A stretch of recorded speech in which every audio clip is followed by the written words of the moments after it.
ভাৰতীয় স্থলসেনা আমাৰ ফিলবাৰী কেম্পৰ আতিথ্যত আজি গৰু বিহুৰ দিনাই তেওঁলোকে মুকলিভাৱে এদিনীয়া কাৰ্যসূচীৰে বিহু অনুষ্ঠিত কৰিবলৈ লৈছে আৰু সেই কথা আমাক পূৰ্বতে জনাইছিল। সেইমৰ্মে আমি আহি ফিলবাৰী কেন্দ্ৰীয় ৰঙালী বিহু সন্মিলনৰ আমি বিষয়বিলাকত আহিলোঁ।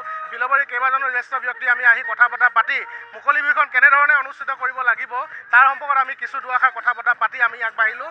আৰু ভাৰতীয় স্থলসেনাৰ ফিলবাৰী আৰ্মি কেম্পৰ এই যি বিহু পতাৰ যি বিহু আমাৰ অসমীয়া কলা কৃষ্টি সংস্কৃতিৰ প্ৰতি যি সন্মান, বিহু পাতিবৰ বাবে তেওঁলোকে যেনেধৰণে আগবাঢ়িছে, তেওঁলোকৰ যি মানে স্পৃহাৰে তেওঁলোকে আগবাঢ়িছে, কেনেধৰণে নীতি নিয়মেৰে দলবোৰ মাতিব লাগিব, তামোল পাণৰ সৈতে দলবোৰক বিদায় দিব লাগিব, আমাৰ গায়ন বায়ন দলকে আৰম্ভ কৰা এই আজি মুকলি বিহুত ফিলবাৰী আৰ্মি কেম্পৰ কেইবাগৰাকী অতিথি উপস্থিত থাকিলে।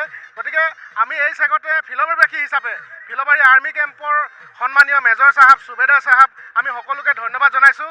আৰু ভাৰতীয় স্থলসেনাৰ অসমীয়াৰ প্ৰতি যি সন্মান, অসমীয়া জাতিৰ বিহুৰ প্ৰতি যি তেওঁলোকে সন্মান আগবঢ়াইছে, ইয়াক আমি ধন্যবাদ আৰু শলাগ লৈছোঁ।